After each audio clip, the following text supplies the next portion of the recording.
ऐ जिंदगी गले लगा ले, हमने भी तेरे हर एक गम को गले से लगाया है ना। ऐ जिंदगी गले लगा ले, ऐ जिंदगी। Good evening good evening good evening जी, की हाल चाल जी? वधिया हो सारे, तंदुरुस्त हो, फैमिली वधिया जी? बच्चा कहता फैमिली बहुत वधिया, तुसी सुनाओ की हाल चाल? आपा भी एकदम वधिया जी। तो फाइनली CS प्रोफेशनल की फैमिली का एक बार फिर मैं सभी का स्वागत करता हूं जी इस दरबार में, इस महफिल में। अच्छा, आज हमारी कस्टम की सेकंड लास्ट क्लास है, क्योंकि कल हम करेंगे फॉरेन ट्रेड पॉलिसी। कल हमारा फाइनली कस्टम खत्म हो जाएगा जी। ऑलमोस्ट आपके सारे इंपॉर्टेंट टॉपिक यहाँ पे कवर हो चुके हैं। अच्छा, आज हमें एक टॉपिक करना है, अपील अंडर कस्टम, ठीक है। एक साथ में और भी टॉपिक है, that is types of duty, जिसको मैंने जब वैल्यूएशन का चैप्टर था वहां पर भी बताया था, और आपको मैंने स्टार्टिंग के अंदर भी कहा था कि इंपोर्ट ड्यूटी आपकी कई तरह की होती है, ठीक है। अगर आपने टेलीग्राम से नोट्स आज की क्लास के डाउनलोड किए हों, वैसे तो अपील का चैप्टर कुछ समझ में आया नहीं होगा, आएगा भी नहीं, क्योंकि मेरे समझाने के बाद ही आएगा, क्योंकि वो डायग्राम पूरे, ध्यान रखना, वो डायग्राम जो है ना वो पूरे चैप्टर का कंसाइज डायग्राम है।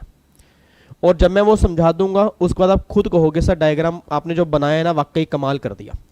बस उस डायग्राम में एक कमी है, उसके अंदर मैंने अपील करने की फीस कितनी होती है वो नहीं लिखी, उसको मॉड्यूल से आपने नोट डाउन करना है, मैं यहाँ पे दिखा दूंगा। बाकी सारी बातें उस डायग्राम के अंदर लिखी हैं। और अगेन दोबारा फिर वही बोलूंगा, न्यू सिलेबस वाले बच्चे कहते हैं सर हमारा तो पागल बना दिया, सही बताएं तो अब मैं क्या करूं बताओ। मैं फिर दोबारा से वही लाइन बोलूंगा जी, ये वाला चैप्टर ओल्ड सिलेबस के लिए मोस्ट इंपोर्टेंट है। न्यू सिलेबस के अंदर भी क्वेश्चन बन सकता है, क्योंकि हमारे सिलेबस में चैप्टर है तो हमें करके जरूर जाना है जी, ठीक है। और जो नेक्स्ट क्लास में चैप्टर करेंगे फॉरेन ट्रेड पॉलिसी, प्रोफेशनल वाले बच्चे ओल्ड सिलेबस वाले लिख लें, एक क्वेश्चन तो वहां से बनेगा। न्यू सिलेबस वाले लिखना है लिख लें, नहीं लिखना है मत लिखें, मुझे नहीं पता बनेगा नहीं बनेगा, हाँ बन सकता है, कोई दिक्कत वाली बात नहीं, हमारे सिलेबस में कवर है तो वो भी हमें करके जाना है जी, ठीक है। तो फाइनली कल हम कर देंगे कस्टम कंप्लीट। उसके बाद ना कस्टम के फिर 1 या 2 लेक्चर लूंगा प्रैक्टिकल क्वेश्चन के, कि पूरे कस्टम में से किस किस चैप्टर में से किस तरह के क्वेश्चन बन सकते हैं, वो सारे कंप्लीट करेंगे, ताकि कॉन्फिडेंस बिल्डअप हो कि जो हमने 12 लेक्चर में कस्टम कंप्लीट किया, अब एग्जाम में क्वेश्चन कहीं से बन जाए हमें कोई दिक्कत नहीं है, क्योंकि कॉन्फिडेंस भी तो बिल्डअप करना है ना सर। तो न्यू सिलेबस में हमें 10 नंबर पक्के करने हैं, ओल्ड सिलेबस वाले बच्चे ध्यान दें, हमें 25 से 30 नंबर पक्के करने हैं, बस ये बात ध्यान देना जी, ठीक है। तो अगले आने वाले 2 लेक्चर मतलब फॉरेन ट्रेड पॉलिसी के बाद आपको मैं दिखा दूंगा, आप सारे क्वेश्चन देखना कितने इजी तरीके से आप सोल्व कर पाओगे जी, ठीक है।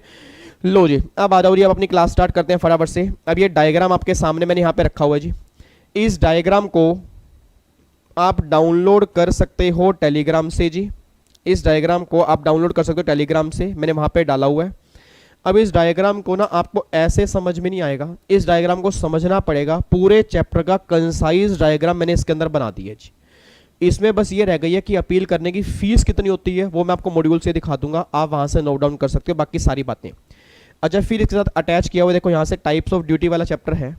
अब ये ना एक बार आपने घर से सेल्फ रीड करके आना है, क्योंकि हम वैल्यूएशन में कर चुके हैं, स्टार्टिंग के अंदर आपको बता चुका हूं, एक बार आप रीड करके आओगे। इसमें कोई भी डाउट होगा ना, इसमें कोई भी डाउट होगा किसी ड्यूटी के बारे में, तो चाहे इस वीडियो के कमेंट बॉक्स में डाल देना, चाहे मेरा नंबर आपके पास है 96430 वाला, उसमें आप मेरे को डाल देना। नेक्स्ट क्लास में फॉरेन ट्रेड पॉलिसी स्टार्ट करवाने से पहले उस ड्यूटी को मैं समझा दूंगा, उसके बाद फिर हम आगे चल लेंगे, ठीक है जी। तो यहां से एक बार आपने रीड करना है, ये सारी के सारे ड्यूटी हैं कि जो मतलब कौन कौन सी ड्यूटी एप्लीकेबल होती हैं, यहां पे एक बार आपको फटाफट से रीड करना है। बिल्कुल सिंपल पॉइंट्स है, अगर एक बार रीडिंग लोगे तो सारे पॉइंट्स आपको समझ में आ जाएंगे, ठीक है। लो जी, अब यहां पे स्टार्ट करने जा रहा हूं जी अपील का चैप्टर। इधर सुनना ध्यान से मैं कहना क्या चाह रहा हूं। अब इस अपील के चैप्टर को स्टार्ट करने से पहले प्लीज यार बातचीत नहीं, अब आने वाला ना जितना भी टाइम होगा आपने बस मेरी बातों को सुनना है, समझना है। इस डायग्राम के अंदर सारा कुछ लिखा हुआ है। अब अगर मैं चैप्टर की बात करूंगा, चैप्टर हमारा है अपील अंडर जीएसटी। अब काफ़ी सारे बच्चे या तो ये चैप्टर छोड़ के जाएंगे या करके जाएंगे तो समझ में नहीं आएगा। इस डायग्राम को करने के बाद ना आपको चैप्टर बिल्कुल बच्चों वाली गेम लगेगा। अच्छा, अगर मैं अपील की बात करूंगा सर, याद करो आपने जीएसटी के अंदर भी अपील अंडर जीएसटी वाला चैप्टर किया होगा, आपने इनकम टैक्स में भी अपील वाला चैप्टर किया होगा, एग्जीक्यूटिव के अंदर किया होगा। अच्छा, अगर मैं अपील की बात करता हूं तो मैंने अपनी हर क्लास के अंदर कहा कि अपील का मतलब क्या होता है, फरियाद करना। फरियाद करने का मतलब क्या कि अगर मान लो मेरे अगेंस्ट में कुछ भी हुआ है तो उसको लेकर मैं किसके पास जाऊंगा? तो गवर्नमेंट कहते हैं इनकम टैक्स में, जीएसटी में और कस्टम में टेंशन मतलब हमने चैप्टर क्रिएट किया हुआ है appeal under GST, appeal under income tax, appeal under custom. भाई अगर तुम्हारे अगेंस्ट में कोई भी ऑर्डर पास होता है, मान लो डिपार्टमेंट ने कोई ऑर्डर पास किया, वो ऑर्डर तुम्हारे अगेंस्ट में है, अब उस ऑर्डर के अगेंस्ट में तुम अपील कर सकते हो जी। क्या मेरी सीएस प्रोफेशनल की फैमिली का सिंगल बच्चा ये बताएगा कि इनकम टैक्स में अपील करने का हिरार्की क्या था जी? कोशिश करो बताने की इनकम टैक्स में अपील करने का हिरार्की क्या था जी? इनकम टैक्स में अपील करने का हिरार्की था, सबसे पहले अपील करेंगे सीआईटी अपील में, फिर अपील करेंगे आईटीटी में, फिर अपील करेंगे हाई कोर्ट में, फिर अपील करेंगे सुप्रीम कोर्ट में। ये इनकम टैक्स में अपील करने का हिरार्की था। और याद करो इनकम टैक्स में अपील में ना, जहां पे कमिश्नर अपील होती थी वहां पे कमिश्नर रिवीजन भी होती थी। मतलब कुछ केस में अपील की बजाय हम रिवीजन के पास जाते थे और फिर रिवीजन के बाद फिर हम ITT, high court, supreme court जाते थे अगर वो डिपार्टमेंट अपील करेगा। असेसी वाले केस में रिवीजन के बाद अपील पॉसिबल ही नहीं होती थी। ये बातें आपने इनकम टैक्स में की होंगी, याद है तो अच्छी बात है, नहीं तो कोई दिक्कत नहीं है। फिर ऐसे आपने जीएसटी में हिरार्की किया था। अब मेन मुद्दा ये आ रहा है कि आज जो हमें स्टार्ट करना है वो कस्टम में हिरार्की किया है, वो सुनो ध्यान से। अभी तक नॉर्मली आपने सुना होगा कि अपील करने का हिरार्की ये होता है कि सबसे पहले अपील जाती है कमिश्नर अपील में, फिर अपील करते हैं ट्रिब्यूनल में, फिर अपील करते हैं हाई कोर्ट में, फिर अपील करते हैं सुप्रीम कोर्ट में। कस्टम के अंदर ऐसा नहीं है। इट मीन्स कस्टम में, ध्यान सुना, कस्टम में सबसे पहली अपील हमें किसके पास करनी है वो डिपेंड करता है कि जो हमारे अगेंस्ट कस्टम में ऑर्डर पास किया हुआ है वो किस अथॉरिटी ने ऑर्डर पास किया है। मतलब कहना क्या चाह रहा हूं सर, एक बात मैंने सोच के बताओ, एक बात मैंने सोच के बताओ। मेरा पूरी क्लास से क्वेश्चन है, मेरा पूरी क्लास से क्वेश्चन है, लेट्स टेक एन एग्जांपल। मान लो मैं घर में छोटा हूं जी और मेरा एक बड़ा भाई है और मान लो मम्मी है, मान लो मम्मी है या पापा है। मम्मी पापा मान लो बराबर लेवल की अथॉरिटी होगी, मम्मी पापा जो हो गए बराबर लेवल के अथॉरिटी हो गए, मेरा बड़ा भाई ऑब्वियस बात है उनसे तो छोटा होगा। अब मान लो किसी बात पे कोई प्रॉब्लम हो गई, मेरे भाई ने मुझे चांटा मार दिया, मेरे भाई ने कहा इधर आओ, इधर इधर इधर इधर। क्या कर रहा था वहां पे, क्या कर रहा था? उनके साथ तेरे को मना किया, तेरे को घूमना नहीं है, वो नालायक है सारे, वो संगत तेरी अच्छी नहीं है, उनके साथ मत घुमा कर, पागल है ये। उन्होंने मार दिया चांटा। जब मेरे चांटा मारा मैंने कहा ये क्या मतलब है, चांटा मेरे मार दिया। मैं फटाफट क्या सोच के बोला, जब मेरे भाई ने मुझे चांटा मारा तो मैं अपील करने, मेरा पूरी क्लास का क्वेश्चन है, क्या मैं अपील करने डायरेक्टली अपने दादाजी के पास जाऊंगा, दादी जी के पास जाऊंगा, या मम्मी पापा बीच में भी है, मम्मी और पापा के पास जाऊंगा? मम्मी पापा के पास जाऊंगा ना। बट अगर मान लो मेरे चांटा मार दिया, पापा ने ही चांटा मार दिया, पापा ने कहा इधर आओ, इधर आ, तो उनके साथ वहां पे खड़ा रहता है, वो नालायक, वो नालायक बच्चे हैं, तूने नालायक बनने उनके साथ खड़ा होकर? मैं कहा नहीं पापा ऐसे कोई बात नहीं करी, इधर पापा ने मार दिया चांटा। अब सोच के बोला पापा ने ही चांटा मार दिया तो मम्मी आगे क्या बोलेगी? फिर मैं जाऊंगा दादा और दादी के पास। मतलब कहना क्या चाह रहा हूं, ध्यान सुना, मैं कहना ये चाह रहा हूं कि गवर्नमेंट कहती है भैया जब आपके अगेंस्ट में किसी ने ऑर्डर पास किया, वो ऑर्डर किस अथॉरिटी ने ऑर्डर पास किया उसके बेस पे डिपेंड करता है कि भैया तुम्हें पहली अपील कहां करनी है। मैं दोबारा बोलूंगा सर, मेरी बातों को ध्यान सुनना, क्योंकि आप बच्चे वही हिरार्की लिख के आओगे बार बार और कस्टम में वैसा हिरार्की नहीं है। क्योंकि नॉर्मली हमारे दिमाग में क्या होता है कि कमिश्नर अपील हो गया, ट्रिब्यूनल हो गया, हाई कोर्ट हो गया, सुप्रीम कोर्ट हो गया। गवर्नमेंट कहती है वो नॉर्मली हिरार्की है, बट कस्टम में हर केस में वो हिरार्की काम नहीं करेगा। गवर्नमेंट कह रही है कि भैया सबसे पहले ये बताओ कि तुम्हारा ऑर्डर जो पास किया है, भाई जो तुम्हारे अगेंस्ट में ऑर्डर पास किया, भाई तुमने कस्टम ड्यूटी की चोरी की है, ये इंटरेस्ट है, ये पेनल्टी है, ये ऑर्डर किसने पास किया? मतलब ऐसी कौन सी एडजुडिकेटिंग अथॉरिटी है जिसने तुम्हारे अगेंस्ट ऑर्डर पास किया है? अब देखो यहां पे सबसे पहला केस क्या आ गया जी, एडजुडिकेटिंग अथॉरिटी का मतलब क्या होता है? मेरे को फटाफट चैट बॉक्स में लिख के बताओ जितने बच्चे मेरे सामने बैठे हैं, एडजुडिकेटिंग अथॉरिटी का मतलब क्या होता है जी? एडजुडिकेटिंग अथॉरिटी का मतलब होता है कि ऑर्डर पास करने वाली अथॉरिटी कौन सी है, मतलब जिसने ऑर्डर पास किया वो ऑर्डर पास करने वाली अथॉरिटी कौन सी है, दैट इज एडजुडिकेटिंग अथॉरिटी। अब गवर्नमेंट करेगी अगर एडजुडिकेटिंग अथॉरिटी जो है below the rank of principal commissioner और कमिश्नर है, अगर adjudicating authority below the rank of principal commissioner और कमिश्नर है, मतलब फॉर एग्जांपल असिस्टेंट कमिश्नर है या डिप्टी कमिश्नर है, एसीडीसी है। अब एसीडीसी जो होते हैं प्रिंसिपल कमिश्नर से छोटे होते हैं, कमिश्नर से छोटे होते हैं। मान लो उन्होंने ऑर्डर पास किया और अगर मान लो ऑर्डर खुद ही कमिश्नर ने पास किया, भाई ऑर्डर अगर मान लो कमिश्नर ने पास किया, कमिश्नर ही एडजुडिकेटिंग अथॉरिटी है, उसने मेरे अगेंस्ट के अंदर ऑर्डर पास कर दिया, तो गवर्नमेंट कहते हैं विवेक अगर ऑर्डर पास करने वाली अथॉरिटी ऐसी अथॉरिटी है जो कमिश्नर या प्रिंसिपल कमिश्नर से छोटी अथॉरिटी है, उस केस में सबसे पहली अपील जाएगी कमिश्नर अपील के पास। मैं दोबारा बोल रहा हूं, पहली अपील जाएगी कमिश्नर अपील के पास। मतलब अगर तुझे थप्पड़ तेरे बड़े भाई ने मारा या बड़ी बहन ने मारा, फिर तू कहां पे अपील करने के लिए जाएगा? भाई साहब मम्मी पापा के पास जाएगा, मतलब कमिश्नर अपील के पास जाएगा। बट अगर कमिश्नर ने खुद ही ऑर्डर पास कर दिया, एसीडीसी ने पास नहीं किया, अगर मान लो किसी केस में एडजुडिकेटिंग अथॉरिटी कमिश्नर खुद है, उसने ही अगेंस्ट में ऑर्डर पास किया, तो फिर पहली अपील जो होगी वो डायरेक्टली ट्रिब्यूनल के पास होगी, मतलब दादा और दादी के पास होगी। बस ये बात ध्यान देना। देखो यहाँ पे क्या लिखा है जी, आपको मैं दिखाता हूँ इस डायग्राम को समझना कैसे है। सबसे पहले क्या है, एडजुडिकेटिंग अथॉरिटी के 2 केस मैंने किए हैं जी। एडजुडिकेटिंग अथॉरिटी के 2 केस मैंने किए हैं। सबसे पहले मैंने क्या लिखा है, below the rank of principal commissioner commissioner, that is ACDC, और फिर वहां सेकंड साइड क्या लिखा है, प्रिंसिपल कमिश्नर और कमिश्नर। पहले हिरार्की समझते हैं, एक बार प्रिंसिपल कमिश्नर वाले केस को छोड़ दो, पहले बात करते हैं एसीडीसी की।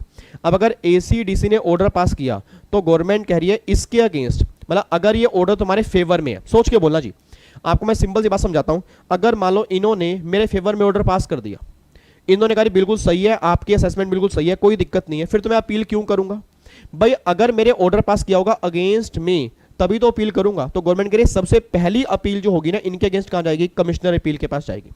अब फॉर्म नंबर भरना पड़ेगा CA1, चैट बॉक्स में लिखो जी फॉर्म नंबर क्या है, CA1। कितने दिन में अपील जाएगी, 60 दिन में अपील जाएगी, और अगर सफिशिएंट रीजन है, जेन्युइन रीजन है, तो 30 दिन का एक्सटेंशन तुम्हें और मिल सकता है। बस ये बात ध्यान देना जी। तो मतलब नॉर्मल टाइम पीरियड 60 दिन का है, 30 दिन का एक्सटेंशन और मिलेगा। देखो फर्स्ट अपील में लिखा है फर्स्ट अपील, मतलब फर्स्ट अपील हमेशा ही कमिश्नर के पास जाती है, ऐसा नहीं है। अगर ऑर्डर पास करने वाली एडजुडिकेटिंग अथॉरिटी अगर कमिश्नर के रैंक से बिलो होंगी, प्रिंसिपल कमिश्नर की रैंक से बिलो होंगी, उस केस में फर्स्ट अपील कमिश्नर अपील होगी, नहीं तो फर्स्ट अपील कमिश्नर अपील नहीं होगी जी। ठीक है जी।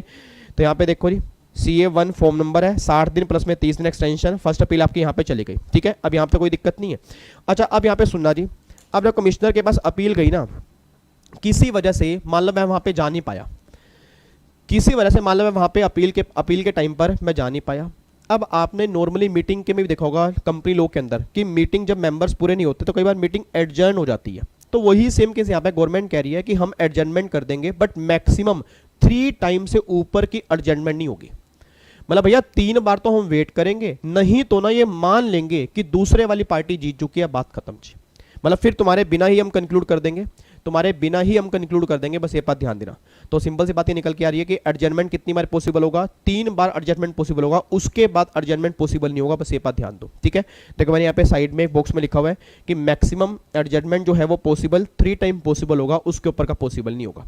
अच्छा अब ये तो हो गया कमिश्नर अपील। अब कमिश्नर अपील, मान लो कमिश्नर के पास अपील गई, कमिश्नर ने मेरा ऑर्डर देखा, अपना ऑफिसर बैठे थे, ऐसे स्पेक्स नीचे करके ऑर्डर देखना स्टार्ट किया, कह रहे अच्छा कस्टम की चोरी की है, ओके मतलब ये पंगा है, अच्छा ये वैल्यू भी गलत निकाली है, ठीक है ड्यूटी गलत निकाली है, अच्छा भाई बिल्कुल सही निकाला जी, कह रहे डिपार्टमेंट ने बिल्कुल सही ऑर्डर पास किया। सोच के बोलना, अगर मान लो कमिश्नर अपील कह रही है कि डिपार्टमेंट ने जो ऑर्डर पास किया बिल्कुल सही पास किया, मतलब डिपार्टमेंट के ऑर्डर के अगेंस्ट गया कमिश्नर के पास, और कमिश्नर ने भी ना मेरे अगेंस्ट बोल दिया, कमिश्नर ने भी मेरे अगेंस्ट बोल दिया। कमिश्नर ने क्या बोला कि जो एसीडीसी ने ऑर्डर पास किया था बिल्कुल सही पास किया था, भाई तुम हो ही चोर। विवेक तू चोरी है भैया, तूने कस्टम ड्यूटी चोरी की है, इंटरेस्ट है, पेनल्टी है, बनता है, चुप करके पे कर दे। अब बच्चा ये बात कहता है सर, मैंने कहा, कह रहा सर अगर मान लो कमिश्नर अपील ने मेरे अगेंस्ट ऑर्डर पास कर दिया, अगर कमिश्नर अपील ने मेरे अगेंस्ट ऑर्डर पास कर दिया तो क्या उसके अगेंस्ट में आगे अपील कर सकता हूं? गवर्नमेंट कहती है यस अपील कर सकते हो जी। अब कमिश्नर अपील के अगेंस्ट अपील पॉसिबल होगी, कहां पे पॉसिबल होगी? ट्रिब्यूनल में। बट 3 केस ऐसे होंगे जिसमें तुम उनके लिए ट्रिब्यूनल के पास नहीं जाओगे, वो डायरेक्टली 3 केस कहां पे जाएंगे? एक रिवीजनल अथॉरिटी होती है, सेंट्रल गवर्नमेंट रिवीजनल अथॉरिटी, वो वहां पे रिवीजन करेगी, वो केस तुम्हारा ट्रिब्यूनल के पास नहीं जाएगा। तो आपको मैं दिखाता हूं, देखो जी बहुत ध्यान से पढ़ना सर, क्योंकि डायग्राम में ना आपको समझ में तभी आएगा अगर आप मेरे को समझोगे यहां पे मैंने क्या कहा है। देखो जी कमिश्नर अपील के पास मैंने क्या लिखा है? Matters except 3 specified matter, matter except 3 specified matter, मतलब 3 मैटर को छोड़ के कोई भी मैटर है, 3 मैटर को छोड़ के कोई भी मैटर है, आप फॉर्म भरोगे CA3, फॉर्म भरोगे CA3, सेकंड अपील करोगे अपीलेंट ट्रिब्यूनल के पास जी। किसको बोलते हैं? अपीलेंट ट्रिब्यूनल बोलते हैं। बट अब देखो CA8, अब कमिश्नर से डायरेक्टली कहां पे केस जाएगा? रिवीजन बाय सेंट्रल गवर्नमेंट, उसके पास केस जाएगा। कितने केस के लिए? 3 केस के लिए। 3 केस कौन कौन से? गुड्स नॉट लोडेड और less unloaded, sorry goods not unloaded और लेस अनलोडेड। इसका मतलब क्या है? इसका मतलब यह है मैंने बाहर से सामान मंगाया था जी, मैंने बाहर से सामान इंपोर्ट किया था और आपको मैंने पहले भी कहा था सेक्शन 29 कहता है, सेक्शन 29 कहता है कि आना है तो इस पोर्ट पे आना है, इस पोर्ट के अलावा किसी पोर्ट पे नहीं जाना। अब अगर मान लो इस पोर्ट पे सामान अनलोड ही नहीं हुआ और अगर किसी और पोर्ट पे सामान अनलोड हो गया और वो मैटर है, उस केस के लिए तुम ट्रिब्यूनल के पास नहीं जाओगे, तुम कहां पे जाओगे? सेंट्रल गवर्नमेंट की रिवीजन के पास जाओगे। अगर तुम्हारा केस बैगेज से रिलेटेड है, मैं बाहर से लगेज लेके आया, डिपार्टमेंट को लग रहा है उसमें तुमने घपलेबाजी की है, डिपार्टमेंट ने डिमांड क्रिएट कर दी, तो डिपार्टमेंट ने बोला भाई इतने की चोरी है। अब अगर ये वाला केस होगा तो वो ट्रिब्यूनल के पास नहीं जाएगा, डायरेक्टली वो सेंट्रल गवर्नमेंट की रिवीजन अथॉरिटी के पास जाएगा। अगर ड्यूटी ड्रॉबैक में कोई घपलेबाजी है तो ड्यूटी ड्रॉबैक वाले केस जो होंगे वो भी डायरेक्टली सेंट्रल गवर्नमेंट की रिवीजन के पास जाएंगे। बस ये बात ध्यान दो जी। तो मैं एक बार दोबारा बता रहा हूं जी, इधर देखो ध्यान से, मेरी तरफ देखो जी।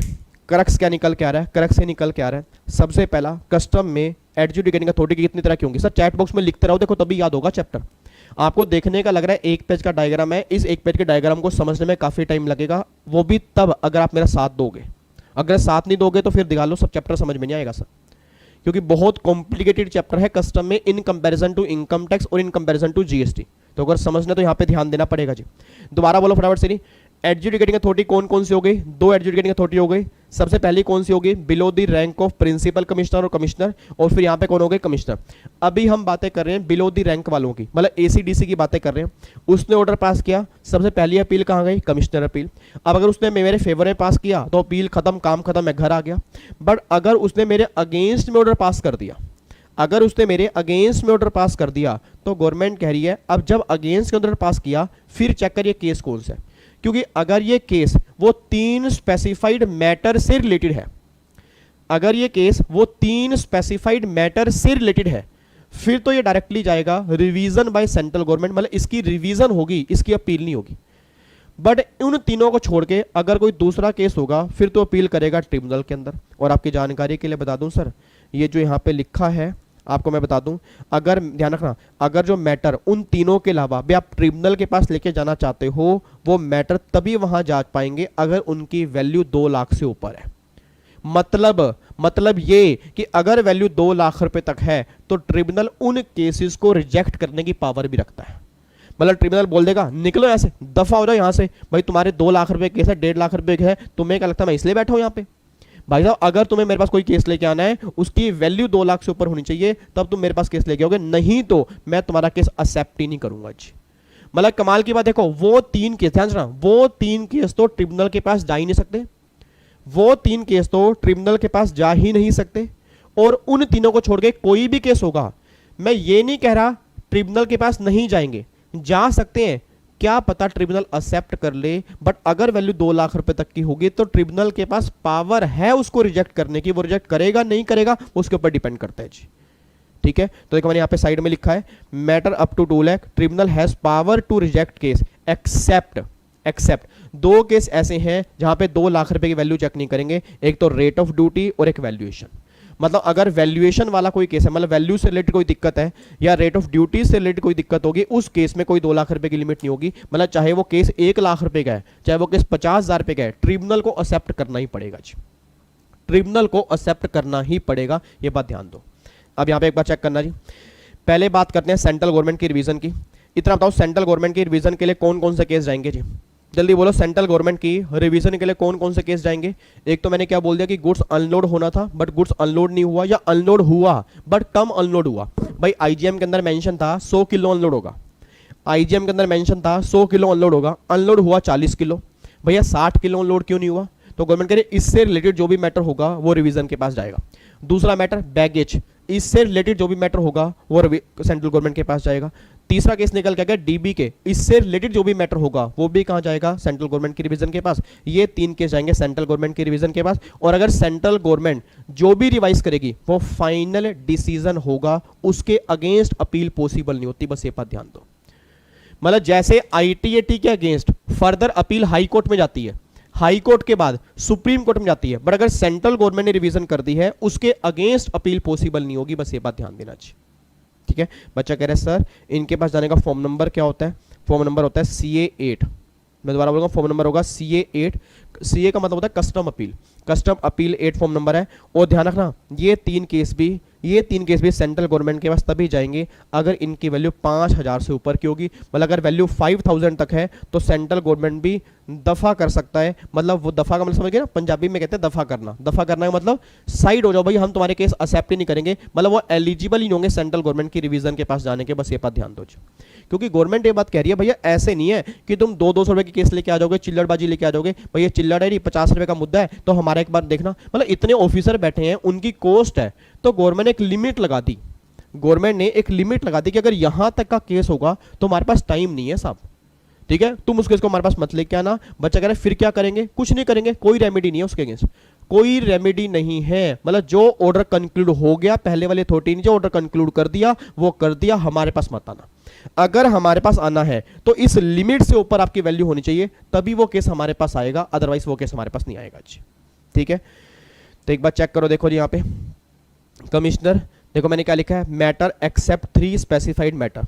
तब तो जाओगे ट्रिब्यूनल के पास, फॉर्म नंबर भरोगे CA3। दोबारा बोलो, ट्रिब्यूनल के पास फॉर्म जाने के लिए क्या भरोगे? Form number CA3। और अगर ये 3 मैटर हैं, 3 मैटर कौन कौन से ये लिखे हुए हैं, तो कहां जाओगे? Revision by central government. देखो मैंने लिखा है नो फर्दर अपील, अपील कोई पॉसिबल नहीं है। अच्छा, अब तो ये चला गया ट्रिब्यूनल के पास, केस चला गया। केस कहां चला गया? ट्रिब्यूनल के पास केस चला गया।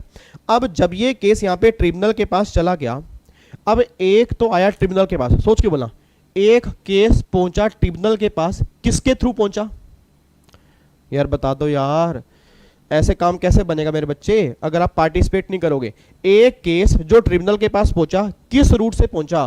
रूट कौन सा पहुंचा? कमिश्नर के थ्रू पहुंचा।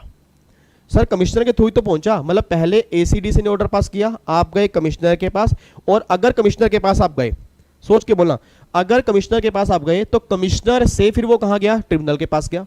मतलब ट्रिब्यूनल के पास केस जाने का एक रूट क्या बन गया? कमिश्नर। एक रूट क्या बन गया? कमिश्नर बन गया। अब दूसरा रूट क्या बनेगा कि अगर कमिश्नर ही एडजुडिकेटिंग अथॉरिटी है, अगर कमिश्नर ही एडजुडिकेटिंग अथॉरिटी है, उसने ही ऑर्डर पास किया, तो फिर तो पहली अपील ही कहां पे होगी? ट्रिब्यूनल में। अब देखो ऊपर वाला केस देख लेना, साइड वाला, यहां पे चेक करो। अगर एडजुडिकेटिंग अथॉरिटी प्रिंसिपल कमिश्नर है, कमिश्नर है, तो फर्स्ट अपील करोगे ट्रिब्यूनल में, और ट्रिब्यूनल में अपील करने की टाइम लिमिट होती है 3 महीने की टाइम लिमिट होती है, और एक्सटेंशन हो सकता है कितना वो लॉ में कहीं नहीं लिखा, ये लिखा एक्सटेंशन पॉसिबल है, कितना वो नहीं पता। जैसे वहां पे था ना कमिश्नर के, मतलब कमिश्नर के पास अपील जाने में 60 डेज प्लस में 30 डेज, बट ट्रिब्यूनल के पास जानेंगे 3 महीने प्लस एक्सटेंशन, कितना वो लॉ में लिखा नहीं है। फॉर्म नंबर भरना पड़ेगा जी, देखो फॉर्म नंबर भरना पड़ेगा CA3, फॉर्म नंबर CA3 भरना पड़ेगा। लो जी, अब अपील आ गई अपील ट्रिब्यूनल के पास, अब ट्रिब्यूनल के पास आ गई, कोई दिक्कत तो नहीं है। अब ट्रिब्यूनल के पास अगर आ गई तो गवर्नमेंट ने बोला ट्रिब्यूनल के पास अगर अपील आ गई है तो वैसे अपील अगली जाती है हाई कोर्ट में, फिर जाती है सुप्रीम कोर्ट में। बट गवर्नमेंट कह रही है कि दो केस ऐसे होंगे जहां पे पहले हाई कोर्ट के पास नहीं, डायरेक्टली वो सुप्रीम कोर्ट के पास जाएगी। मतलब 2 केस ऐसे होंगे जहां पे बीच में हाई कोर्ट आएगा नहीं, डायरेक्टली वो सुप्रीम कोर्ट के पास जाएगी। और वो 2 केस कौन कौन से होंगे? 2 केस कौन कौन से होंगे? एक तो रेट ऑफ ड्यूटी वाले मेथड और एक वैल्यूएशन वाले मेथड। ये 2 मेथड ऐसे हैं जो डायरेक्टली ट्रिब्यूनल के पास होंगे, तो डायरेक्टली सुप्रीम कोर्ट के पास जाएंगे, बीच में हाई कोर्ट नहीं आएगा। हाँ, इन दोनों को छोड़ के जो भी मैटर होंगे पहले हाई कोर्ट के पास जाएंगे, फिर वो सुप्रीम कोर्ट के पास जाएंगे जी। देखो हाई कोर्ट के पास जाने के लिए फॉर्म नंबर CA6 होता है, 180 दिन की टाइम लिमिट होती है, प्लस में एक्सटेंशन है। एक्सटेंशन गवर्नमेंट कह कितने दिन का वो लॉ में डिफाइन नहीं है, कितने दिन का भी हो सकता है, वो डिपेंड करेगा उस टाइम। फिर केस जाएगा सुप्रीम कोर्ट के पास 60 दिन में। सुप्रीम कोर्ट में जाने का कोई भी फॉर्म नंबर नहीं होता, बस ये बात ध्यान दो। जैसे आपके वहां पे फॉर्म नंबर होते हैं, सुप्रीम कोर्ट के अंदर कोई फॉर्म नंबर नहीं होता, वो आपको एक डिक्लेरेशन मिलेगी, उस डिक्लेरेशन के थ्रू आपकी अपील जाएगी, बस ये बात ध्यान देना चाहिए, ठीक है। अब देखो मैंने यहाँ पे क्या लिखा है, अपीलेंट ट्रिब्यूनल से एक डायरेक्टली लाइन कहां जा रही है? सुप्रीम कोर्ट के पास। और यहाँ पे देखो लिखा है direct to supreme court, rate of duty और वैल्यूएशन रिलेटेड जो ये मेथड होंगे वो डायरेक्टली सुप्रीम कोर्ट के पास जाएंगे, ये बात ध्यान देना चाहिए, कोई दिक्कत तो नहीं है। अच्छा, अब यहाँ पे एक बार वापिस आ जाओ जी, अब एक बार वापिस आ जाओ।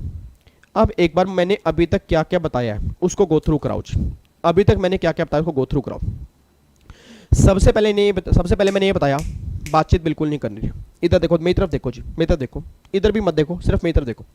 सबसे पहले मैंने ये बताया जी, मान लो मैं असेसी हूँ कस्टम में, मैं असेसी हूँ, नॉर्मल में असेसी हूँ जी, मान लो मैं इंपोर्टर हूँ, एक्सपोर्टर हूँ, कोई भी असेसी हूँ, मेरे अगेंस्ट प्रोसीडिंग हो रही है, मेरे अगेंस्ट प्रोसीडिंग हो रही है, तो मेरी असेसमेंट हो रही है, डिपार्टमेंट ने असेसमेंट की। अब डिपार्टमेंट ने असेसमेंट ऑर्डर पास किया। एक बार दोबारा समझा रहा हूँ जी, जो बच्चे लेट आए हैं ये बड़े स्टार्टिंग से नहीं आए उनसे रिक्वेस्ट है मेरी बातों को सुन लो सर। एग्जाम में ओल्ड सिलेबस वाले बच्चे तो सर जितनी आराम से सुनेंगे उनके लिए उतना बढ़िया होगा, न्यू सिलेबस वाले बच्चों को भी सुनना पड़ेगा सर। नहीं सुनोगे तो ये मत कहना कि भाई पेपर बाहर से बन गया। मैं आपको हर चैप्टर के अंदर कह रहा हूं सर, बने ना बने मैं कुछ नहीं कह सकता, क्योंकि 5 नंबर की हमारी लड़ाई है बस, क्योंकि 5 नंबर वैल्यूएशन से फिक्स है, बाकी 5 कहां से बनेंगे उसकी लड़ाई है। तो वो कहीं से ही बन सकते हैं। एग्जामिनर का दिमाग घूम गया, क्या पता अपील में से बन जाए, उसका दिमाग घूम गया एडवांस रूलिंग में से बन जाए, उसका दिमाग घूम गया रिफंड में से बन जाए, उसका दिमाग घूम गया टाइप्स ऑफ ड्यूटी में से बन जाए, उसका दिमाग घूम गया इंपोर्ट प्रोसीजर, उसका दिमाग घूम गया डीबीके, उसका दिमाग घूम गया बैगेज, उसका दिमाग घूम गया। आप समझ रहे बच्चा कह रहा है दिमाग कितना घूमेगा सर, इतने सारे चैप्टर में से क्वेश्चन बनेगा। यस, तभी तो मेरे को प्रॉब्लम पता है क्या है, न्यू सिलेबस में इनको कस्टम बनाना आया नहीं सर। इंस्टीट्यूट वालों को एक्चुअल में न्यू सिलेबस में कस्टम बनाना नहीं आया। जो इन्होंने सिलेबस डाला है वो 10 नंबर का नहीं है, कम से कम 40 नंबर का सिलेबस है। चलो ओल्ड सिलेबस के अंदर बात समझ में आती है, भाई 25 से 30 नंबर का है, इतने चैप्टर बनते हैं। अब जहां है ही 10 नंबर का, वहां बच्चा कितना करके जाएगा 5 नंबर के लिए? क्यों? क्योंकि 5 तो वैल्यूएशन में से बनना ही बनना है। बट फिर भी मैं दोबारा कह रहा हूं सर, कर लोगे तो अच्छी बात होगी, एग्जाम में कुछ लिख के आ जाओगे, नहीं करोगे ना 5 नंबर फ्री के जाएंगे जी। तो सुनना ध्यान से, मैं कहना क्या चाह रहा हूं जी। एडजुडिकेटिंग अथॉरिटी ने ऑर्डर पास किया, तो अब सबसे पहली अपील कहां करनी है? अपने दिमाग में ना इस डायग्राम को इमेजिनेशन में डालो, इस डायग्राम को फिट कर लो दिमाग में। सबसे पहली अपील कहां करनी है वो डिपेंड करता है ऑर्डर पास करने वाली अथॉरिटी कौन सी है। इस डायग्राम के अंदर मैं भी आपको देख रहा हूं, आप भी मुझे देख रहे हो। इस डायग्राम के अंदर ऐसे 2 लाइनें बनी हुई हैं, 2 लाइनें मैंने बनाई है। अगर ऑर्डर पास करने वाली authority below the rank of principal commissioner और कमिश्नर है, या ऑर्डर पास करने वाली अथॉरिटी प्रिंसिपल कमिश्नर या कमिश्नर है। अब अगर बिलो द रैंक है, मतलब एसीडीसी है मान लो, तो सबसे पहली अपील कहां जाएगी? कमिश्नर अपील के पास जाएगी। केस खत्म हो गया। कितने दिन में जाएगी? 60 दिन में। 30 दिन का एक्सटेंशन और मिलेगा। ये बात होगी। फॉर्म नंबर क्या हो गया? CA1 फॉर्म नंबर हो गया। ये भी बात क्लियर हो गई। अब गवर्नमेंट कह रही कि जब ये अपील कमिश्नर अपील के पास जाएगी, कमिश्नर अपील के पास 6 महीने की रिकमेंडेटरी टाइम लिमिट होती है ऑर्डर पास करने की। मतलब जो भी कुछ तुम्हारे केस का होगा वो कमिश्नर अपील वाले 6 महीने के अंदर अंदर कंक्लूड कर देंगे। बस ये बात ध्यान दो। लो जी, पहली अपील चली गई कमिश्नर अपील के पास। बट अगर एडजुडिकेटिंग अथॉरिटी है ही कौन? कमिश्नर है। तो अगर कमिश्नर ही अथॉरिटी है तो कमिश्नर के पास तो पहली अपील जा ही नहीं सकती। तो फिर पहली अपील कहां जाएगी? डायरेक्टली जाएगी ट्रिब्यूनल के पास। मतलब पहली अपील ट्रिब्यूनल के पास भी जा सकती है। कब? एग्जाम में क्वेश्चन बन गया, क्या फर्स्ट अपील ट्रिब्यूनल के पास जा सकती है? Answer is yes. अगर एडजुडिकेटिंग अथॉरिटी, मतलब अगर ऑर्डर पास करने वाली अथॉरिटी प्रिंसिपल कमिश्नर या कमिश्नर होंगे, उस केस में डायरेक्टली ट्रिब्यूनल के पास जाएगी जी। कितने महीने होंगे? 3 महीने प्लस एक्सटेंशन कितने दिन का पता नहीं। और यहां पे फॉर्म नंबर CA3 होगा। यह पॉइंट आपका निकल के आ गया। अभी हम वापिस आते हैं कमिश्नर अपील पे। अब कमिश्नर अपील के पास केस आया ना, प्लीज ध्यान सुनना। जब कमिश्नर अपील के पास केस आया तो कमिश्नर अपील ने मान लो केस देखना स्टार्ट किया। लेट्स टेक एग्जांपल, ये वाला केस है। उसने केस देखना स्टार्ट किया तो कह रहा भाई साहब ये मैटर तो उसका है, बैगेज से रिलेटेड है, बैगेज से रिलेटेड मेथड है, या ये मेथड डीबीके से रिलेटेड है। और ये मेथड जो है मान लो अनलोडिंग आपने की नहीं है अपने मतलब अप्रूव प्लेस पे, या अनलोडिंग आपने कम की है, ये मेथड वो वाला है। और उसने ऑर्डर पास कर दिया हमारे अगेंस्ट, उसने ऑर्डर पास कर दिया हमारे अगेंस्ट, और हमारे अगेंस्ट ऑर्डर पास करके हमें पकड़ा दिया, कह रहे भाई ये मेरा ऑर्डर है, ये ले जाओ। अब जब मैंने ऑर्डर पढ़ा कमिश्नर का, मैंने कहा तो मेरे अगेंस्ट है। अब मैंने कहा मेरे अगेंस्ट है, मेरे दोस्त ने कहा भाई टेंशन क्यों ले रहा है, भाई अगर ये ऑर्डर तेरे अगेंस्ट है, ऐसा करना तू ट्रिब्यूनल में अपील कर दे। भाई ये ऑर्डर तेरे अगेंस्ट है, ऐसा कर तू ट्रिब्यूनल में अपील कर दे। अब डिपार्टमेंट कह रहा है, मतलब लॉ कह रहा है कि तुम ट्रिब्यूनल में अपील नहीं कर सकते इन तीनों केसेस से रिलेटेड। कौन कौन से केस? अगर तुम्हारे गुड्स की अनलोडिंग नहीं हुई या कम हुई, या बैगेज वाला मैटर है, या कोई ड्यूटी ड्रॉबैक वाला मैटर, इन तीनों केस में तुम अपील नहीं कर पाओगे। इस केस में तुम्हें जाना पड़ेगा revisional authority, revision by central government. मतलब जो भी करेगी वो सेंट्रल गवर्नमेंट करेगी, ऑर्डर को रिवाइज करेगी, जो भी कुछ करेगी सेंट्रल गवर्नमेंट करेगी, ट्रिब्यूनल यहां पे कुछ नहीं करेगा। बट हां, अगर वैल्यू पर केस की, अगर वैल्यू पर केस की 5000 तक है, उस केस में तुम यहां पे सेंट्रल गवर्नमेंट की रिवीजन के पास नहीं जाओगे, कोई रेमेडी तुम्हें नहीं मिलेगी, चुप करके घर जाओ, जो कमिश्नर ने पास किया वही फाइनल ऑर्डर है। चलो जी, आपके पे 3 केस है, आप मेरे पास आ गए, मान लो मैं सेंट्रल गवर्नमेंट हूं, मैंने ऑर्डर रिवाइज कर दिया आपके फेवर में। अगर फेवर में कर दिया काम खत्म। बट अगर मैंने जो रिवीजन की ना आपके अगेंस्ट की, अब अगर रिवीजन मैंने आपके अगेंस्ट की है, क्या इसके अगेंस्ट अपील पॉसिबल है? गवर्नमेंट कहती नहीं, सेंट्रल गवर्नमेंट की जो रिवीजन होगी वो फुल एंड फाइनल होगी, उसके अगेंस्ट में अपील पॉसिबल नहीं होगी। बस ये बात ध्यान दो, केस हो गया कंक्लूड। यहां तक कोई दिक्कत तो नहीं है? पक्का पक्का आगे बढ़ सकते हैं? बच्चा कह रहा है सर। अब ये तो हो गया उन 3 केस का, वो 3 केस क्या होंगे? एडजुडिकेटिंग से कमिश्नर अपील, कमिश्नर अपील से सेंट्रल गवर्नमेंट ट्रिब्यूनल के पास नहीं जाएंगे। मान लो कमिश्नर के पास जो केस है वो उन तीनों के अलावा कोई दूसरा केस है, उन तीनों के अलावा कोई दूसरा केस है जी। तो कमिश्नर ने ऑर्डर पास कर दिया मेरे अगेंस्ट। अब जब मेरे को अगेंस्ट ऑर्डर पास किया और वो उन तीनों में से कोई केस नहीं है, तो फिर मैं अपील कहां करूंगा? सेकंड अपील कहां करूंगा? ट्रिब्यूनल के पास। अब गवर्नमेंट कह रही है कि अगर तुम ट्रिब्यूनल के पास अपील करने जा रहे हो, अगर तुम ट्रिब्यूनल के पास अपील करने जा रहे हो तो ये बताओ मैटर कौन सा है। मैं कह रही अब क्यों बताना है मैटर कौन सा है? सेंट्रल गवर्नमेंट वाला तो है ही नहीं। कह रहे बता भाई मैटर कौन सा है। मैं कहा मैटर क्यों बताना है? कह रहे बता तो सही मैटर कौन सा है। मैं कहा मैटर है रेट ऑफ ड्यूटी का झगड़ा है। मैं कहा मैटर है वैल्यूएशन में झगड़ा है। कह रहे भाई फिर तो कोई दिक्कत वाली बात नहीं है, जा ट्रिब्यूनल के पास जा, कोई लिमिट भी नहीं है, केस 2 लाख तक का हो, 2 लाख से ऊपर, कोई दिक्कत नहीं है, जा तो ट्रिब्यूनल के पास जा। मैं कहा बट मेरा केस तो वो है ही नहीं। मेरे केस मान लो क्लासिफिकेशन की दिक्कत है, मेरा मान लो क्लासिफिकेशन की दिक्कत है, रिफंड का इशू है, कुछ मतलब कोई दूसरा इशू है, उन दोनों को छोड़ के। तो गवर्नमेंट कह रही है भाई अगर 2 लाख रुपए तक का केस होगा, 2 लाख रुपए तक का केस होगा तो कमिश्नर तुझे वापिस, सॉरी ट्रिब्यूनल तुझे वापिस भेज सकता है, वो रिजेक्ट कर सकता है केस, ये वाला केस रिजेक्ट कर सकता है। और अगर उसने रिजेक्ट कर दिया तो भैया कोई रेमेडी नहीं है, चुप करके फिर जो कमिश्नर ने ऑर्डर पास किया है वही फाइनल ऑर्डर होगा। ठीक है जी। अब मैं गया ट्रिब्यूनल के पास, फॉर्म नंबर क्या होगा जी? ट्रिब्यूनल के पास जाने के लिए वही 3 महीने प्लस में एक्सटेंशन होगा, फॉर्म नंबर CA3 होगा। अब ये केस ट्रिब्यूनल के पास आ गया, ये केस आ गया ट्रिब्यूनल के पास। और ट्रिब्यूनल के पास रिकमेंडेटरी टाइम लिमिट होती है 3 साल की ऑर्डर पास करने में, 3 साल के अंदर अंदर वो ऑर्डर पास कर सकता है। अच्छा जब ये केस ट्रिब्यूनल के पास आता है, एक बात बताना जी, जब ये केस ट्रिब्यूनल के पास आएगा, अब होता क्या, ट्रिब्यूनल के पास ना एक कॉन्सेप्ट होता है जो अपने इनकम टैक्स के अंदर में भी पढ़ा होगा, जिन बच्चों ने इनकम टैक्स एग्जीक्यूटिव का अगर थोड़ा बहुत ध्यान है, मेमोरेंडम टू क्रॉस ऑब्जेक्शन, जिसको हम बोलते हैं memorandum to cross objection. Memorandum to cross objection का मतलब क्या होता है कि जब मेरे पास, जब ट्रिब्यूनल के पास केस आया, जब ट्रिब्यूनल के पास केस आया, मान लो असेसी ने अपील कर दी ट्रिब्यूनल में, तो असेसी कौन हो गया? असेसी हो गया अपलेंट। असेसी कौन हो गया? अपलेंट। अपलेंट का मतलब जो अपील करने वाली पार्टी होती है उसको हम बोलते हैं अपलेंट पार्टी। अब अपील किसके अगेंस्ट की गई है? कमिश्नर के ऑर्डर के अगेंस्ट अपील की गई है, कमिश्नर के ऑर्डर के अगेंस्ट अपील की गई है, उसको बोलते हैं रिस्पोंडेंट, उस पार्टी को बोलते हैं रिस्पोंडेंट पार्टी। तो कमिश्नर यहाँ अपीलेट ट्रिब्यूनल जो है वो कमिश्नर को या जिसके अगेंस्ट में अपील की गई है, फॉर एग्जांपल इस कमिश्नर के अगेंस्ट अपील की गई है, तो उनको वो क्या बोलेगा कि तुम अपनी क्रॉस ऑब्जेक्शन फाइल करो, तुम अपनी क्रॉस ऑब्जेक्शन फाइल करो 45 दिन के अंदर अंदर, भाई तुम्हारे अगेंस्ट में ये अपील हमारे पास आ चुकी है। तो देखो मैंने यहाँ पे साइड में एक लिखा हुआ है, memorandum of cross objection bye respondent, form number होता है CA4, ये फॉर्म नंबर है CA4, 45 दिन के अंदर अंदर फाइल करनी पड़ेगी ट्रिब्यूनल को, बस ये बात ध्यान देना चाहिए। ठीक है, तो एग्जाम के लिए इतना इंपॉर्टेंट नहीं है, बट आपको पता हो कि अगर बाई चांस मान लो ट्रिब्यूनल वाला केस हमारे एग्जाम के अंदर बन जाए, क्योंकि पूरा अपील का हिरार्की नहीं बनेगा सर, कभी ये मत सोचना कि पूरा अपील का हिरार्की ही बन जाएगा, क्योंकि अपील का हिरार्की 5 नंबर के अंदर नहीं बन सकता। वो ये पूछेंगे भाई हाँ भाई ऐसे कौन कौन से केस हैं जो डायरेक्टली सेंट्रल गवर्नमेंट के पास जाएंगे, ऐसे कितनी वैल्यू होंगी जो ट्रिब्यूनल जिसको रिजेक्ट कर सकता है, ऐसे कौन कौन से केस होंगे जो हाई कोर्ट के पास नहीं जाएंगे, सुप्रीम कोर्ट के पास जाएंगे। तो ये इस तरह से आपके एग्जाम में क्वेश्चन बनेंगे। ठीक है, तो यहां पे अब आ गया ट्रिब्यूनल के पास जी। अब ट्रिब्यूनल के पास जी देखो, अब ट्रिब्यूनल के पास जब केस आए तो गवर्नमेंट कह रही है कि अगर वो मैटर रेट ऑफ ड्यूटी और वैल्यूएशन का है फिर तो डायरेक्टली अपील कर देंगे सुप्रीम कोर्ट में, नहीं तो फिर जाएंगे हाई कोर्ट में, फिर जाएंगे सुप्रीम कोर्ट में। हाई कोर्ट में जाने का फॉर्म नंबर CA6 होगा, 180 डेज प्लस में एक्सटेंशन, और सुप्रीम कोर्ट के पास जाने के 60 दिन होंगे, बस ये बात ध्यान दो जी। अब मैं आपको ना देखो मैंने लिखा है fees read from the book, आपको फीस जो है ना, अच्छा ध्यान रखना, और फीस आपको रीड करनी है बुक से।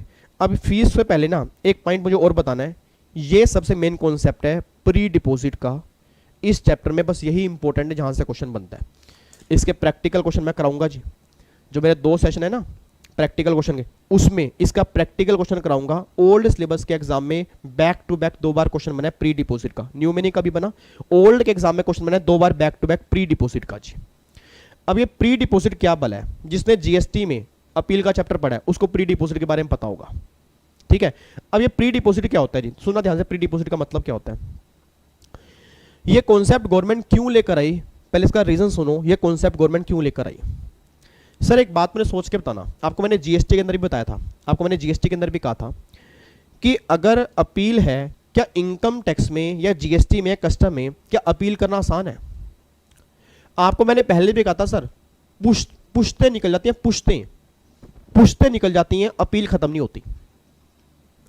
आपने एक मूवी देखी होगी जोली एलएलबी 1 और जोली एलएलबी 2, उसमें बोलते हैं ना कितने केस पेंडिंग है, मतलब कितने करोड़ केस पेंडिंग अभी पड़े हैं जिनका नंबर ही नहीं आ रहा। मतलब केस किया था पापा ने, उसके बच्चे भी पापा बन गए, उसके बच्चे दादा बन गए, अभी तक वो केस चल रहा है। मतलब 20-20 साल, 25-25 साल, 10-10 साल केस ही अटक गया। और एसएससी को पता है केस अटक जाता है, तो एसएससी क्या करता है, चालाकपंती क्या करता है, अपील करता है। ऑर्डर आ गया अगेंस्ट में कमिश्नर का, मजे लेने के लिए क्या कर देगा, अपील कर देगा ट्रिब्यूनल में। और होता क्या था, वहां पे स्टे लगवा देते, स्टे का मतलब कि अभी कुछ पे नहीं करना, स्टे लगा दिया। क्यों? क्योंकि अभी केस अंडर प्रोटेस्ट है, मतलब अंडर लड़ाई चल रही है इसकी, इसलिए अभी तुम्हें कुछ पे नहीं करना, अभी ये केस ट्रिब्यूनल के पास जाएगा। ऐसे भंगड़े डाल रहा है, कह रहा मुझे पता है मैं चोर हूं, मुझे पता है मैं चोर हूं, मुझे पता है मैं चोर हूं, उसके बावजूद भी देख लो मैं कुछ नहीं कर पा रहा, मतलब मैं कुछ नहीं पे कर रहा। क्यों? क्योंकि केस चला गया ट्रिब्यूनल में। अब ट्रिब्यूनल में मेरे से पहले 100 केस और है, मेरा केस कब आएगा पता नहीं। डिपार्टमेंट कह रहा है यार ये तो बड़ी दिक्कत वाली बात है भाई, हर आदमी अपील करता है स्टे लगवा देता है, हर आदमी अपील करता है स्टे लगवा देता है, हर आदमी अपील करता है स्टे लगवा देता है, पेमेंट नहीं करता। हम तो भाई साहब पेमेंट, और 15-15 20-20 साल बाद अगर मान लो केस कंक्लूड होगा और अगर मान लो फिर पेमेंट होगी तो फिर बड़ी दिक्कत वाली बात है। मान लो उस टाइम असेसी रहेगा नहीं रहेगा, किससे रिकवरी करेंगे, क्या प्रॉब्लम होगी, क्या दिक्कत होगी, हम कैसे काम करेंगे। तो गवर्नमेंट कह रही है भैया नो डाउट तुम फर्दर अपील करते रहो, बट कुछ पैसा हमें पहले ही डिपॉजिट करवा दो, कम से कम कुछ रिकवरी तो हमें दो भाई, सारी नहीं कुछ रिकवरी तो हमें दो ना। तो गवर्नमेंट कह रही है भैया सुनना आप ध्यान से, अगर तुम्हें आगे अपील करनी है, अगर तुम्हें आगे अपील करनी है तो वो अपील तुम्हें करने ही तब देंगे जब तुम पहले कुछ अमाउंट प्री डिपॉजिट कराओगे। मतलब तुम यहां पे मंदिर में चढ़ावा चढ़ाओगे, पहले तो मंदिर में चढ़ावा चढ़ाओगे तब आगे भगवान के दर्शन करना, नहीं तो निकल लो यहां से, निकल लो, चुप करके निकल लो, तुम्हें कोई दर्शन वर्शन करने नहीं देंगे, पहले मंदिर में चढ़ावा चढ़ेगा। बच्चा कहता है सर कितना चढ़ावा चढ़ेगा मंदिर में? चढ़ावा चढ़ेगा जितनी, अगर ध्यान रखना जी, अगर तुम्हारी दिक्कत है, अगर तुम्हारा अमाउंट डिस्प्यूटेड है ड्यूटी का, भाई ड्यूटी से रिलेटेड दिक्कत है या ड्यूटी प्लस पेनल्टी से रिलेटेड डिस्प्यूट है, ये ड्यूटी प्लस पेनल्टी है जी। मे बी अगर आपको नहीं दिख रहा होगा तो मैंने कहा था ना मेरे समझाए बिना डायग्राम समझ में नहीं आएगा, तो यह है ड्यूटी प्लस पेनल्टी डिस्प्यूट, लिख लेना जी। इसको ना ऐसा करना, इसको बड़े डायग्राम पे बना लेना, मैंने तो बना दिया ना छोटे पे, मेरे पास स्पेस थोड़ा कम था, आप एक चाहे बड़ा चार्ट लेके बना लेना जी। बच्चा कह रहा था हमारे एग्जाम है 20 दिन के बाद, कैसी कैसी बातें करो नालायको, जिनके एग्जाम दिसंबर में है वो तो बना सकते हैं। अब देखो एक दिन पहले भी अगर आपने इस डायग्राम को सही ढंग से पढ़ लिया, पूरा चैप्टर रिवाइज हो रहा, और बताओ क्या चाहिए। सर ये डायग्राम ऐसे नहीं बना, एक एक लाइन पढ़ी गई है उसके बाद डायग्राम बना ताकि आपको आसानी हो जाए, नहीं तो मुझे क्या दिक्कत है, मैं तो लाइनें पढ़वा देता, आपको याद कुछ भी ना होता, समझ में ही नहीं आता। अब पूरा कम से कम समझ में तो आ रहा है कि डायग्राम सामने है कि हाँ किस तरह से प्रोविजन बना हुआ है। अब सुना, मैं ध्यान से कहना क्या चाह रहा हूं, गवर्नमेंट कह रही है कि अगर तुम्हारा डिस्प्यूट रिलेटेड है ड्यूटी से या ड्यूटी प्लस पेनल्टी से, अगर तुम्हारा डिस्प्यूट रिलेटेड है ड्यूटी से या ड्यूटी प्लस पेनल्टी से, तो फिर तुम्हें प्री डिपॉजिट देना पड़ेगा 7.5% ऑफ ड्यूटी। कितना मैंने कहा है? 7.5% ऑफ ड्यूटी, मतलब जितनी तुम्हारी डिस्प्यूट, जितना तुम्हारी ड्यूटी बनती है उसका 7.5% तुम हमें यहां पे भुगतान करके जाओगे, फिर तुम आगे अपील करोगे, नहीं तो तुम्हारे पास अपील करने का राइट ही नहीं है। बच्चा कहता है सर समझ में नहीं आया। आपको मैं एग्जांपल देता हूं, प्रैक्टिकल क्वेश्चन जो हम करेंगे लास्ट के 2 लेक्चर में करेंगे। एग्जांपल अभी दे देता हूं जी। एग्जांपल ये है, मान लो मैं एसएससी हूं, मेरी लड़ाई है ड्यूटी और पेनल्टी से रिलेटेड, और ड्यूटी है मान लो 10 लाख रुपए की, 5 लाख रुपए की पेनल्टी है, 15 लाख रुपए की लड़ाई है। तो जब मुझे 15 लाख रुपए की लड़ाई करनी है, भाई 10 लाख रुपए की तो ड्यूटी के लिए अगेंस्ट केस करना है और 5 लाख की पेनल्टी के अगेंस्ट करना है, बिना बात की लगा दी है, मैं तो जाऊंगा आगे अपील में। अब 15 लाख रुपए की लड़ाई है, तो अगर मेरी लड़ाई 15 लाख रुपए की है, ध्यान सुना, अगर मेरी लड़ाई 15 लाख रुपए की है, मेरा क्वेश्चन है कि जो मुझे प्री डिपॉजिट जमा करवाना पड़ेगा, क्या वो 15 लाख रुपए का 7.5% जमा करवाना पड़ेगा या 10 लाख रुपए का 7.5% जमा करवाना पड़ेगा जी? मैं दोबारा बोलूंगा सर, अगर मेरी लड़ाई 10 लाख की ड्यूटी है, 5 लाख की पेनल्टी है, 15 लाख रुपए की है, तो मुझे 15 लाख रुपए का 7.5% जमा करवाना पड़ेगा या 10 लाख रुपए का? 10 लाख रुपए का। मतलब गवर्नमेंट कह रही है कि चाहे तुम्हारा लड़ाई ड्यूटी की हो या ड्यूटी प्लस पेनल्टी की हो, प्री डिपॉजिट जो जमा होगा ना वो ड्यूटी का ही 7.5% जमा होगा। बस ये बात ध्यान देना चाहिए। कई बच्चे यहाँ पे गलत इंटरप्रिटेशन ले लेते हैं जी। मैं आपको दिखा भी देता हूँ, कहीं ऐसा ना हो ना कि आपको लगे विवेक सर पता नहीं सच बोल रहे हैं, झूठ बोल रहे हैं, झूठ बोल रहे हैं, सच बोल रहे हैं, तो हमें दिखा दो सर। ये देखो मैं आपको दिखाता हूँ यहाँ पे,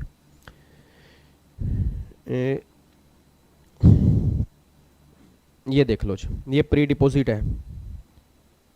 चलो इलस्ट्रेशन ही देख लो, इलस्ट्रेशन से पता लग जाएगा। ये आपके मॉड्यूल की इलस्ट्रेशन है, मेरे खुद की तो है नहीं। Mister Aniruddh wants to file appeal before tribunal, tribunal में अपील करना चाहता है, ठीक है। अच्छा अभी मैंने क्या बताया, 7.5%। ये 7.5% प्री डिपॉजिट जमा करवाना है अगर तुम्हें कमिश्नर में अपील करनी है। बट अगर तुम्हें अपील करनी है ट्रिब्यूनल में, मतलब अगर तुम्हें फर्स्ट अपील करनी है, अगर तुम्हें फर्स्ट अपील करनी है, फर्स्ट अपील चाहे एसीडीसी से कमिश्नर के पास आ रहे हो, चाहे कमिश्नर के पास ट्रिब्यूनल में जा रहे हो, मतलब अगर तुम्हें फर्स्ट अपील करनी है, दोबारा बोल रहा हूं जी, प्रॉब्लम क्या है, बच्चा ना रट लेता है, कमिश्नर में अपील करने के लिए प्री डिपॉजिट है 7.5%, ट्रिब्यूनल में अपील करने के लिए प्री डिपॉजिट है 10%। नहीं, यही बच्चे गलत करके आते हैं सर। अगर फर्स्ट अपील जा रही है, फर्स्ट अपील, मेरे को ये बताओ, ये डायग्राम है जी, ये बता दो बस, इसमें फर्स्ट अपील कहां है, कौन कौन सी फर्स्ट अपील है, कौन कौन सी फर्स्ट अपील है सर, मुझे जल्दी बताओ ना आंसर, कौन कौन सी मेरे बच्चे फर्स्ट अपील है, मेरे बच्चे, मेरे नालायक बच्चे, फर्स्ट अपील एक तो ये वाली है, ये फर्स्ट अपील है, और एक ये भी फर्स्ट अपील ही है, ये भी फर्स्ट अपील है सर, वो भी फर्स्ट अपील है, क्योंकि अगर कमिश्नर ने ऑर्डर पास किया तो पहली अपील कहां आएगी, ट्रिब्यूनल। तो गवर्नमेंट कह रहे जब फर्स्ट अपील करनी है, अगर आपने मेरे डायग्राम को देखो मैंने बॉक्स के अंदर बंद किया हुआ है, यहां से भी मैंने कनेक्ट किया हुआ है और यहां से भी मैंने कनेक्ट किया हुआ है, इन दोनों केस में प्री डिपॉजिट सेम है, इन दोनों केस में प्री डिपॉजिट सेम है। तो कई बार ना बच्चे ना रट लेते हैं सर, क्योंकि जो आप में से बच्चे सेल्फ स्टडी कर रहे होंगे या होता क्या, जिसने भी कभी पहले पढ़ा हो, उनको ये रहता है कमिश्नर के पास जाएंगे तो प्री डिपॉजिट 7.5% है, ट्रिब्यूनल के पास जाएंगे तो वो 10% है, ट्रिब्यूनल के पास जाने पर 10% है, बट वो तब है जब सेकंड अपील की जा रही है ट्रिब्यूनल के पास। बट अगर पहली अपील ही ट्रिब्यूनल के पास जा रही है, उस केस में 7.5% ही होगा। नहीं विश्वास है तो मैं आपको दिखा देता हूं जी, इधर देख लो ध्यान से, पहले मैं आपको दिखाई दूं, ये देखो जी क्या लिखा हुआ है, pre deposit appeal to commissioner, commissioner के पास देख लो, डिपॉजिटेड 7.5% ऑफ ड्यूटी, दोबारा पढ़ो 7.5% ऑफ ड्यूटी, दोबारा पढ़ो 7.5% ऑफ ड्यूटी, एक बार फिर पढ़ो 7.5% ऑफ ड्यूटी, सिर्फ ड्यूटी लिखा है, वेयर द ड्यूटी और duty plus penalty are in dispute, मतलब जहां ड्यूटी या ड्यूटी प्लस पेनल्टी ये डिस्प्यूट में है तो 7.5% ऑफ ड्यूटी जाएगा। सर अगर डिस्प्यूट में सिर्फ पेनल्टी है, भाई पेनल्टी से रिलेटेड डिस्प्यूट है तो फिर 7.5% ऑफ पेनल्टी, मतलब अगर ड्यूटी से रिलेटेड है या ड्यूटी प्लस पेनल्टी से रिलेटेड है फिर तो 7.5% ऑफ ड्यूटी, इसका प्री डिपॉजिट आपको जमा करवाना पड़ेगा। और अगर सिर्फ डिस्प्यूट पेनल्टी का है तो फिर 7.5% किसका बन जाएगा, पेनल्टी का। और penalty where such penalty is in dispute in pursuance, तो देखो यहाँ पे क्या लिखा है, अगर पेनल्टी से रिलेटेड है तो जहां पेनल्टी का डिस्प्यूट होगा फिर वहां 7.5% किसका बनेगा, पेनल्टी का बनेगा। अब देखो जी, अगर ट्रिब्यूनल के पास जा रहे हैं तो ट्रिब्यूनल के पास जा रहे हैं, ध्यान से, The tribunal shall not entertain an appeal against the decision of order passed under section 129A1 by principal commissioner, याद आ रहा कुछ, principal commissioner, commissioner of custom, unless the appellant has deposit 7.5% of duty where the duty और duty plus penalty are in dispute. मतलब ये भी check कर लो sir, बात किसकी कर रहे हैं, अगर ट्रिब्यूनल के पास केस आ रहा है, मतलब अगर इसके पास केस आ रहा है, कौन सा केस आ रहा है, प्रिंसिपल कमिश्नर वाला, तो 7.5%। देखो ट्रिब्यूनल के पास आ रहा है ना, फिर भी 7.5% है, तो लॉजिक क्या बन रहा है, लॉजिक ये बन रहा है कि जहां फर्स्ट अपील की बात होगी, चाहे वो कमिश्नर के पास जा रही है चाहे वो ट्रिब्यूनल के पास जा रही है, फर्स्ट अपील वाले केस में आपका प्री डिपॉजिट होगा 7.5% ऑफ ड्यूटी। किस केस में, देखो इफ डिस्प्यूट अगर ड्यूटी का है या ड्यूटी प्लस पेनल्टी का, और अगर सिर्फ पेनल्टी का है, इफ पेनल्टी डिस्प्यूट, अगर पेनल्टी का डिस्प्यूट है तो 7.5% ऑफ पेनल्टी, ठीक है। चलो जी अब आ गए ट्रिब्यूनल के पास, अब आगे मतलब फर्स्ट अपील हो गई। अब अगर सेकंड अपील करनी है, अगर सेकंड अपील करनी है, सेकंड अपील कहां पे होगी जी, सेकंड अपील होगी अगर कमिश्नर से अपील जा रही है ट्रिब्यूनल के पास, तो कुछ नहीं है, जहां 7.5% था वहां 10% हो जाएगा। देखो लिखा है लिमिट ऑफ प्री डिपोजिट, कितनी लिखी है मैंने, लिमिट ऑफ प्री डिपोजिट जो है वो 10% है इंस्टेड ऑफ 7.5%।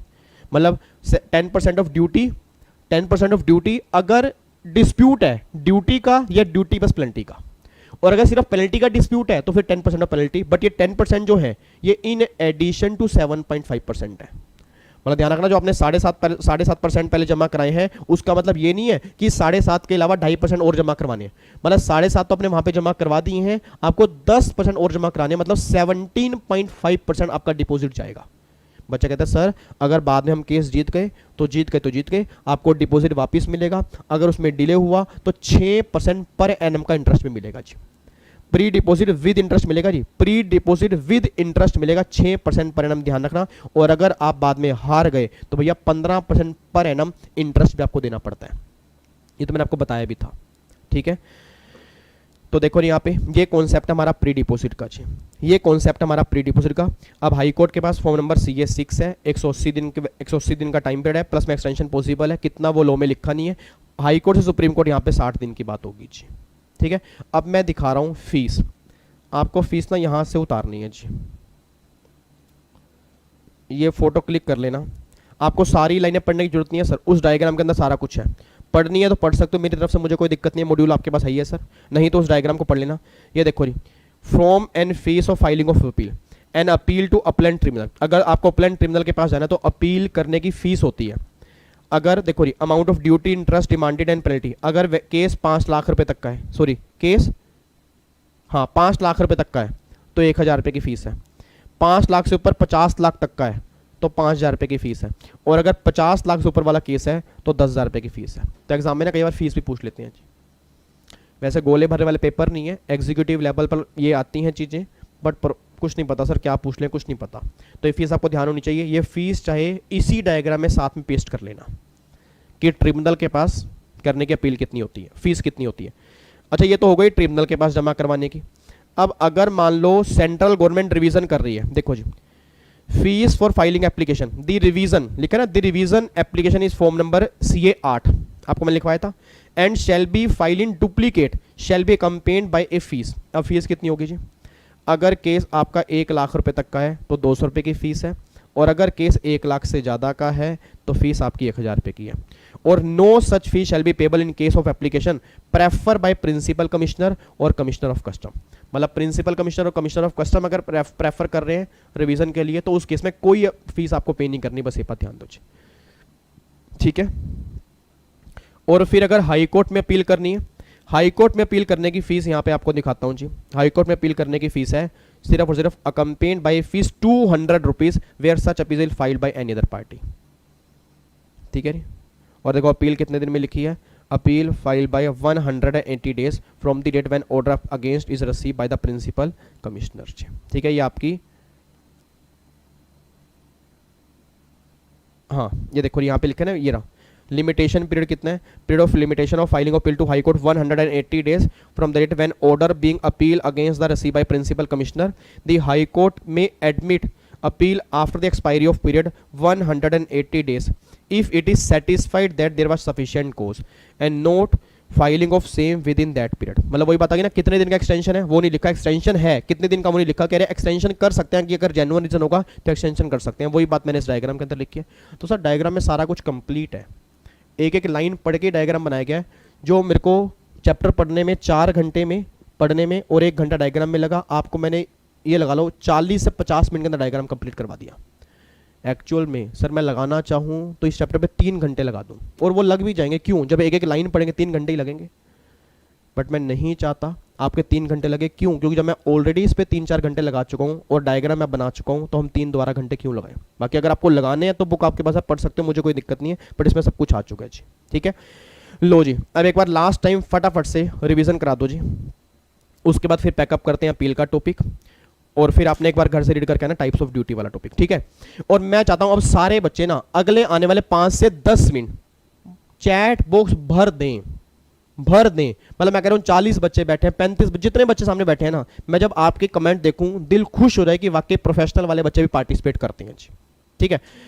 लो जी फटाफट बताओ जी, अपील अंडर कस्टम। अब अगर मैं कस्टम में अपील की बात करूंगा, सबसे पहले अपील कहां पे जाती है जी? सबसे पहले अपील कहां पे जाएगी? वो डिपेंड करेगा, ऐसे बोलो, वो डिपेंड करेगा कि ऑर्डर पास करने वाली अथॉरिटी कौन सी है। अगर एडजुडिकेटिंग अथॉरिटी कौन है, जल्दी बोलो, अगर एडजुडिकेटिंग अथॉरिटी मतलब प्रिंसिपल कमिश्नर और कमिश्नर से लेस रैंक है, मतलब उससे लेस रैंक की है, below the rank of principal commissioner commissioner है, मतलब एसीडीसी है, तो पहली अपील जाएगी कमिश्नर अपील के पास। और अगर प्रिंसिपल कमिश्नर है, कमिश्नर खुद है, तो फिर पहली अपील जाएगी ट्रिब्यूनल के पास। अगर अभी बात कर रहे हैं कि ऑर्डर पास करने वाली अथॉरिटी एसीडीसी है, तो पहली अपील फाइल करनी है कमिश्नर के पास। अपील फाइल तभी कर पाओगे, अब पूरा लॉजिक पढ़ के चलते हैं, पूरा हिरा के पढ़ के चलते हैं। अपील फाइल तभी कर पाओगे अगर आपने प्री डिपोजिट जमा करवा दिया।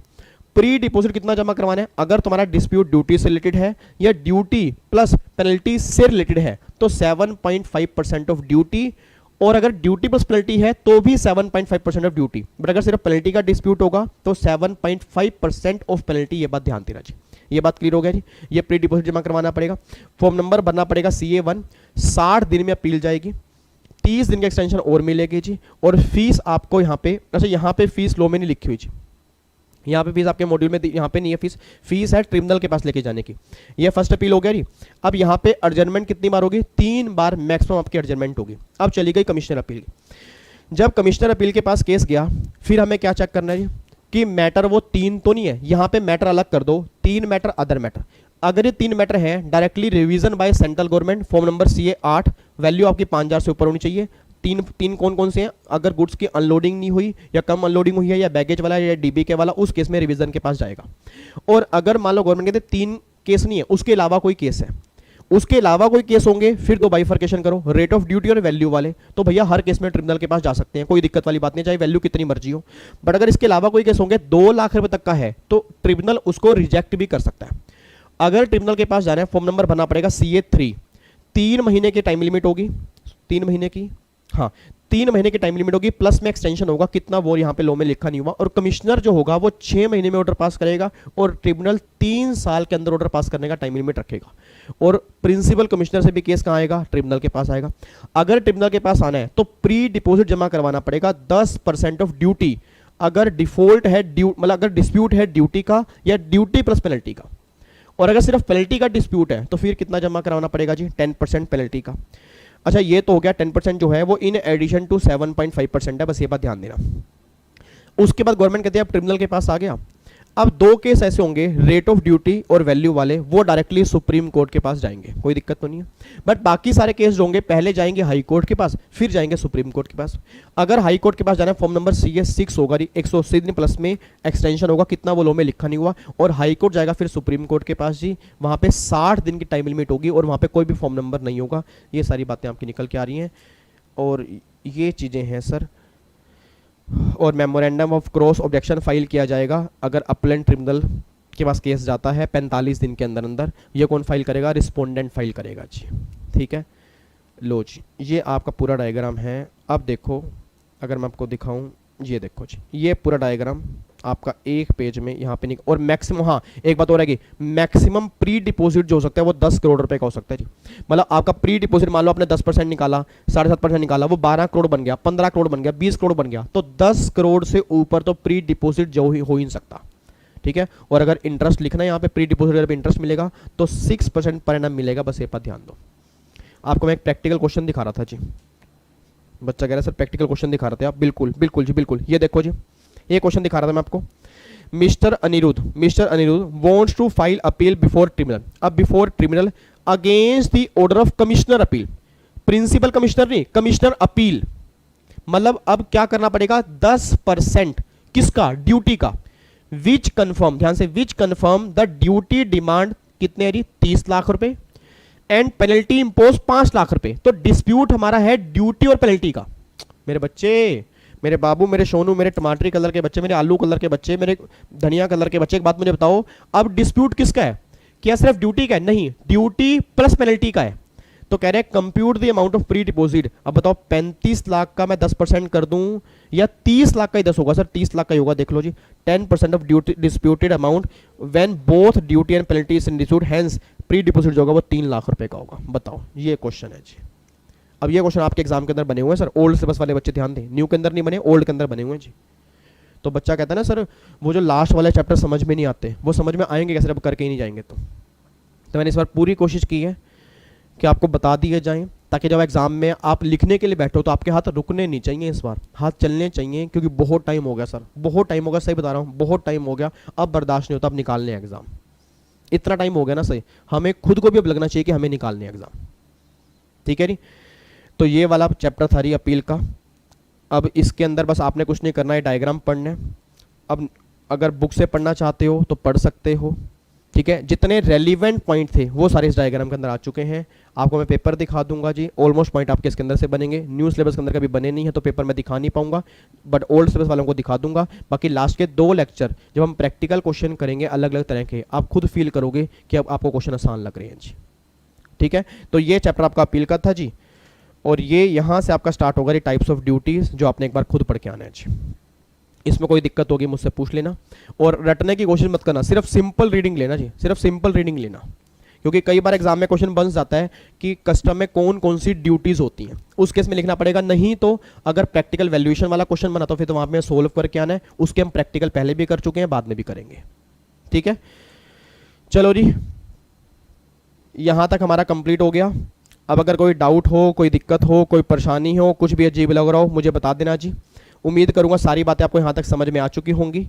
फिर बाकी मुलाकात करेंगे कल की क्लास में। कल हमारी कस्टम की लास्ट क्लास होगी प्रोविज़न की, जिसमें हम करेंगे फॉरेन ट्रेड पॉलिसी, और अगर एक आधा कोई पॉइंट पेंडिंग पड़ेगा वो मैं देख लूँगा, नहीं तो कल हमारा कस्टम खत्म होके फिर हमारे 2 क्वेश्चन जो होंगे वो क्वेश्चंस के होंगे, 2 लेक्चर जो होंगे वो क्वेश्चंस के होंगे, ठीक है।